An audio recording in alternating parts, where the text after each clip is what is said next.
Les OS, ordre de service, et les avenants. Qu'est-ce qu'un ordre de service? L'ordre de service, OS, est un acte écrit par lequel le maître d'œuvre, agissant pour le compte du maître d'ouvrage, donne l'instruction à l'entreprise d'exécuter tout ou partie des travaux ou d'en modifier les conditions d'exécution. Il s'agit d'un document contractuel contraignant. L'entreprise est tenue d'y répondre et de le respecter, sauf si elle émet des réserves formelles. Exemple courant d'ordre de service, OS de démarrage de la période de préparation, OS de démarrage des travaux, OS d'arrêt des travaux. Quelle forme doit prendre un OS? L'OS est toujours écrit, daté, signé et remis contre récépissé. En marché privé, courrier recommandé ou remis en main propre. En marché public, formulaire, exé, selon les règles du CCAG. L'entreprise a l'obligation d'exécuter les instructions transmises par l'OS. Un refus injustifié l'expose à des sanctions. Comment contester un OS? Lorsqu'un OS est jugé excessif par l'entreprise, celle-ci peut émettre des réserves en 2 étapes. Premièrement, elle retourne l'OS signé avec la mention « signé avec réserve ». Dans un délai de 15 jours ouvrables, elle envoie une note motivée justifiant les réserves. En cas de dépassement de ce délai, les réserves sont forecloses, c'est-à-dire non recevables. Elle ne pourra plus être prise en compte ni intégrée dans sa mémoire en réclamation.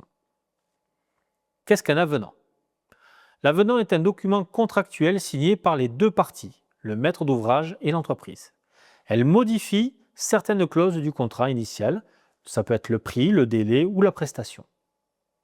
Contrairement à l'OS, un avenant nécessite l'accord des 2 parties pour être applicable. Il est donc souvent utilisé pour des travaux supplémentaires, des moins-values ou des modifications de calendrier. En pratique, l'entreprise envoie un devis.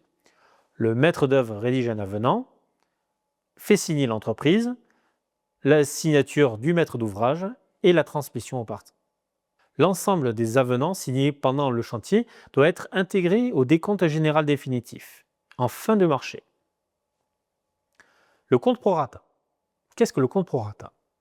Le compte prorata est un mécanisme de mutualisation des dépenses communes du chantier, réparti au prorata des montants de marché des entreprises intervenantes. Il s'applique principalement au marché privé, selon la norme NFP 03001. En marché public, il est rarement formalisé par le CCAG, mais peut être contractualisé. Pourquoi ce système? Parce que les marchés d'entreprise comprennent les dépenses liées à la bonne exécution du chantier, y compris les charges communes. Le maître d'ouvrage n'a pas à les prendre en charge. Exemple de charges mutualisées, vous allez avoir l'eau, l'électricité, l'installation de la base de vie, le gardiennage, l'évacuation des déchets ou le nettoyage des parties communes.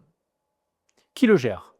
En général, c'est le plus gros marché qui le gère, c'est le gestionnaire du compte prorata, sauf disposition particulière. Elle met en place un comité de gestion qui va se charger de fixer les règles du prorata, valider les dépenses, organiser les appels de fonds et suivre les paiements. Procédure de mise en œuvre. Premièrement, on va constituer le comité de gestion. Deuxièmement, on va récupérer les montants de marché. Ensuite, troisièmement, rédaction de la convention du compte prorata. Quatrièmement, on va élaborer un provisionnel des dépenses. Cinquièmement, convocation à la réunion initiale. Sixièmement, premier appel de fonds. Septièmement, suivi en cours de chantier, donc réunion régulière, mise à jour du tableau des répartitions et révision des pourcentages selon les avenants.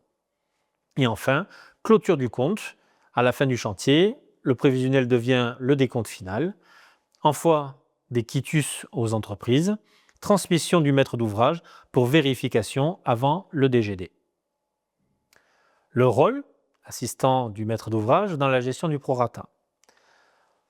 Participer à la mise en place du comité de gestion, fournir la liste des entreprises et montants de marché, suivre les demandes de prise en charge ponctuelles, fournir la liste des avenants en fin de chantier pour ajustement, et enfin, attendre les quitus de règlement avant de finaliser le DGD. À noter, les accidents, vols, intempéries ne relèvent pas du compte prorata.